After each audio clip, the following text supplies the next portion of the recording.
One thing I noticed, you guys have, and I think you said it or maybe and would admit it, you guys have a great rapport and a great friendship, right? I mean, do you think not at all. if someone else... That's a fucking act. We're just doing this for the movie. Once that movie money hits, we're done. We're You got to get out. paid, son. When Scout stops paying You me need to that be his MSB friend, money. Yeah. when them friendship checks stop, then that's when I'll tell him to go.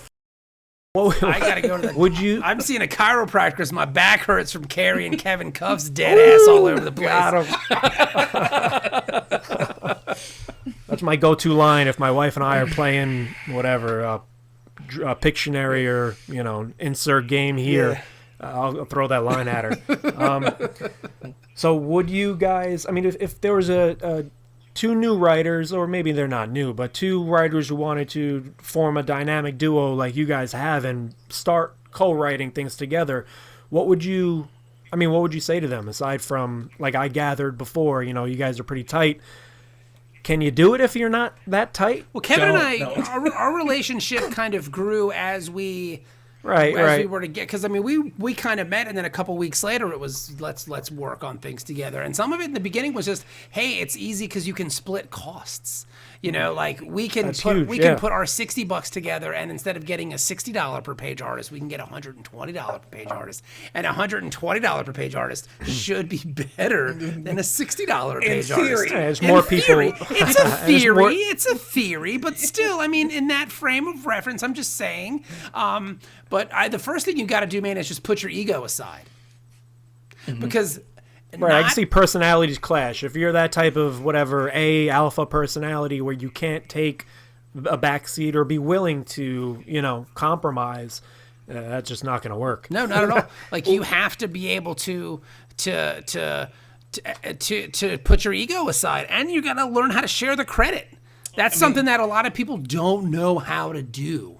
Yeah. And lucky for us, we're very similar personality-wise. Like, we have very similar personalities.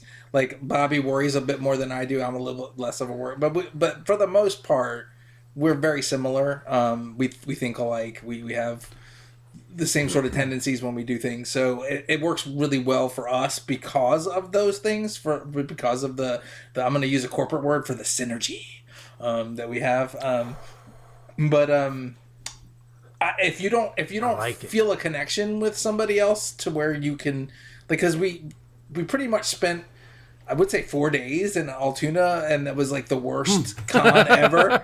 It was, and I've said this before. I can't believe you actually said the name of the town. I don't give a flying fuck.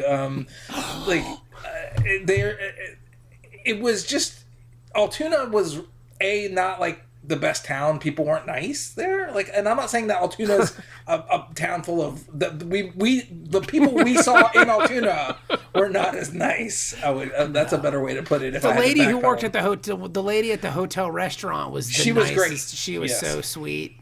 Yes, but they had like an Applebee's in the hotel or something. So part of our bonding experience was the fact that like it was a little terrible in the town and things like that. But like after that, like I think it just gave us all that time because people wouldn't like give you the time of day at that con.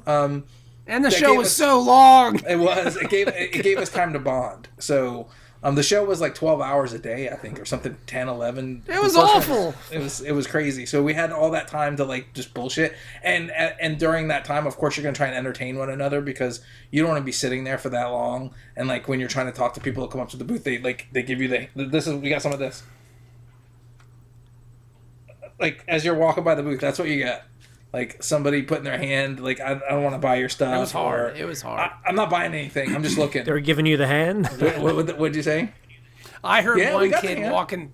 I heard one kid walking through the con who said, Martin Lawrence. Yeah, we heard one kid walking through the con saying, "I'm not gonna buy anything today." And it's like, what are you here for then? Like, what are you doing?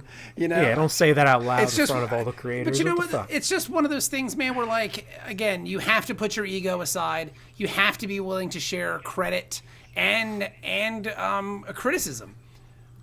That's a big part of it too, because not everybody's going to dig your stuff, and it can't be like, well, they didn't like this part because that was Kevin's part and that part was dumb. But I mean, it's a lot of it, and you have to do the work. You have to do the work.